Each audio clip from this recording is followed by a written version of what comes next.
ఇది మన ఛానల్లో నిర్వహించిన పోల్ గురించి. సమాజంలో మార్పు ఎక్కడ నుండి మొదలవ్వాలి అని నేను పోల్ క్రియేట్ చేసి దానికి నేను ఇచ్చిన ఆప్షన్ 1 వ్యక్తి నుండి, ఆప్షన్ 2 కుటుంబం నుండి, ఆప్షన్ 3 ప్రభుత్వం నుండి, ఆప్షన్ 4 వ్యవస్థ నుండి. దానికి 76% మంది అంటే దాదాపు ప్రతి నలుగురిలో 3 వ్యక్తులు వ్యక్తి నుండే అని బలంగా చెప్పారు. మీ నమ్మకాన్ని నేను గౌరవిస్తాను, కానీ ఈరోజు నేను మీతో ఏకీభవించను. మీరు, నేను, మనలో 74% మంది నమ్ముతున్నది ఒక అందమైన అబద్ధం. ఇది మనల్ని మోసం చేసుకోవడానికి, మన బాధ్యతను తప్పించుకోవడానికి చెప్పుకునే ఒక గొప్ప మాట. అవును, మీరు విన్నది నిజమే. ఒంటరి వ్యక్తి ఏమీ చేయలేడు, ఒంటరిగా ఈ వ్యవస్థను మార్చలేడు. ఇది పచ్చి నిజం. అదేంటి, మా అభిప్రాయాన్ని తప్పు అంటావని మీకు కోపం రావచ్చు. గాంధీ మార్చలేదా, మండేలా మార్చలేదా అని మీకు అనుమానం రావచ్చు. వారి గురించి కూడా మాట్లాడుకుందాం. కానీ ముందు ఈ కఠోర నిజాన్ని అంగీకరించండి. మీరు ఒంటరిగా అయితే ఈ సమాజాన్ని మార్చడం మీ వల్ల కాదు. ఈ వీడియోలో మీ నమ్మకం ఎందుకు తప్పో నిరూపించి ఆ తర్వాత నిజంగా సమాజాన్ని కదిలించే అసలైన రహస్యం ఏంటో తెలుసుకుందాం. ఈ వీడియోని చివరి వరకు చూడండి, అప్పుడే మీకు అర్థమవుతుంది. ఒక అగ్గిపుల్ల తుఫానులో మంటను సృష్టించగలదా? సృష్టించలేదు, గాలికి ఆరిపోతుంది. ఒక నీటి చుక్క బండరాయిని పగలగొట్టగలదా?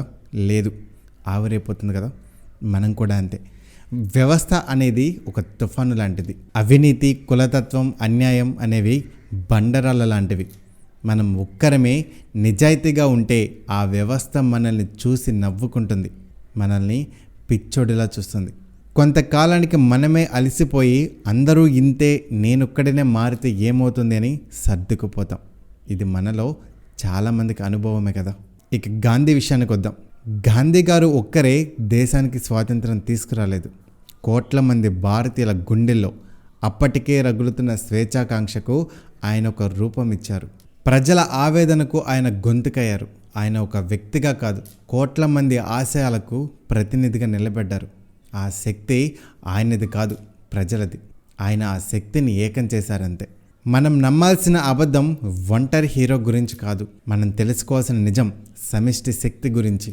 ఇక్కడ అసలు రహస్యం వ్యక్తి నుండి మొదటి నిప్పురవ్వగా మారడం.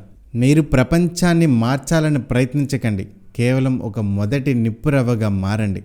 అడవిని తగలబెట్టడానికి ఒక్క నిప్పురవ్వ చాలు. ఆ నిప్పురవ్వ పని అడవిని కాల్చడం కాదు, తన పక్కనే ఉన్న ఒక్క ఆకును అంటించడం.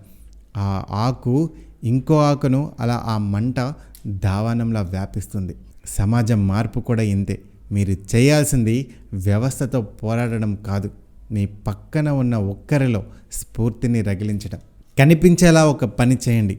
మీ మంచితనం, మీ నిజాయితీ మీ ఇంట్లో 4 గోడల మధ్య ఉంటే ఎవరికి తెలియదు. దాన్ని బయటకు తీసుకురండి. మీ వీధి చివర ఒక చెత్త కుప్ప ఉందా? ఎవరికో ఫిర్యాదు చేసే బదులు మీరే గ్లౌజులు వేసుకుని దాన్ని శుభ్రం చేయడం మొదలుపెట్టండి. ప్రభుత్వ ఆఫీసులో లంచం అడిగారా?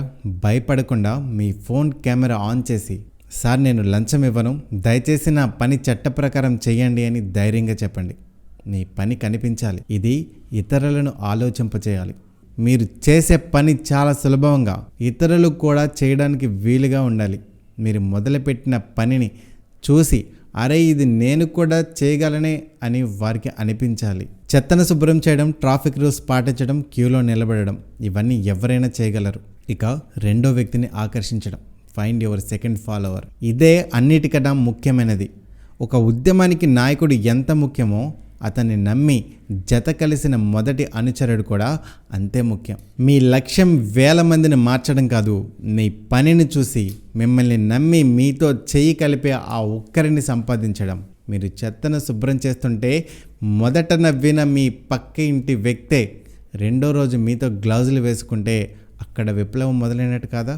అసలైన మార్పు మొదలయ్యే క్షణం ఏంటంటే, ఒకరితో ఇద్దరైనప్పుడు సమాజం మిమ్మల్ని పిచ్చోళ్ళలా చూడదు, ఒక మార్పుగా చూస్తుంది. 2 నలుగురు అవుతారు, నలుగురు 40 అవుతారు. మీకు గుర్తుందా మీటూ ఉద్యమం ఎలా మొదలైంది?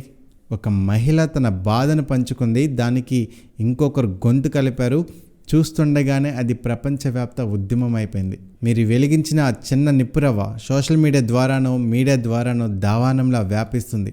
అప్పుడు వ్యవస్థ భయపడుతుంది, ప్రభుత్వం దిగి వస్తుంది, మార్పు అప్పుడు మొదలవుతుంది. ఇప్పుడు చెప్పండి, మన పోల్లో 76% మంది నమ్మినట్టు వ్యక్తి మార్పును తీసుకురాగలడు అనేది నిజమా అబద్ధమా? అది అబద్ధమే. ఒకవేళ ఆ వ్యక్తి ఒంటరిగా 4 గోడల మధ్య మంచివాడిగా ఉండిపోయినంత వరకు. కానీ అదే వ్యక్తి ఒక మొదటి నిప్పురవ్వగా మారి తన పక్కనున్న ఒక్కరిని మన్నించగలిగితే, మార్చగలిగితే, అది ఈ ప్రపంచాన్ని మార్చగల తిరుగులేని సత్యం. కాబట్టి రేపటి నుండి ప్రపంచాన్ని మార్చేద్దాం అని ఆలోచించడం ఆపండి. రేపటి నుండి మీరు వెలిగించబోయే ఆ మొదటి నిప్పురవ్వ ఏంటో ఆలోచించండి.